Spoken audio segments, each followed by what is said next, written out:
Option number 1 कलियुगमा भगवान विष्णुको अवतार के हो? राइट एन्सर रहेछ साथीहरू कल्की। ऑप्शन नंबर 2 मा रहेको छ साथीहरू राष्ट्रिय जनगणना 2078 अनुसार मगर जातिको जनसङ्ख्या कति रहेको छ? यसको राइट एन्सर रहेछ साथीहरू 6.9%। ऑप्शन नंबर 3 मा रहेको छ साथीहरू नेपाली साहित्यमा महाकवि भनेर कुन साहित्यकारलाई चिनिन्छ? यसको राइट एन्सर रहेछ महाकवि लक्ष्मीप्रसाद देवकोटा। त्यस्तै गरी ऑप्शन नंबर 4 मा आर्थिक सर्वेक्षण 2078-79 बमोजिम नेपालको ग्रस्त उत्पादन डिजिपी मा सेवा क्षेत्रको योगदान कति % रहेको छ? यसको राइट एन्सर रहेछ साथीहरू 61.1%।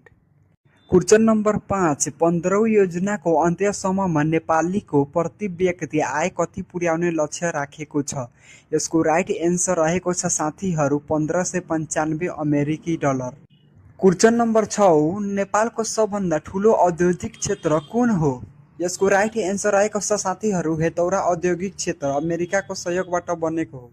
क्वेश्चन नंबर 7 नेपालमा आर्थिक वर्ष 2076-77 देखि 2080-81 अवधिको आवधिक योजना कतिऔं रहेको हो? यसको राइट एन्सर रहेको छ साथीहरू 15औं। क्वेश्चन नंबर 8 मा रहेको छ 15औं योजनाले गरिबीको रेखा मुनि रहेको जनसङ्ख्या निरपेक्ष गरिबी कति % पुर्याउने लक्ष्य लिएको छ? यसको राइट एन्सर रहेछ 9.5%। क्वेश्चन नंबर 9 मा रहेको छ साथीहरू नेपालमा सहकारी दिवस कहिले मनाइन्छ? यसको राइट एन्सर रहेको छ साथीहरू चैत्र 20 गते। क्वेश्चन नंबर 10 मा रहेको छ नेपालको निजामती अस्पताल कुन देशको सहयोगमा बनेको हो? यसको राइट एन्सर रहेको छ साथीहरू चीनको सहयोगमा बनेको हो।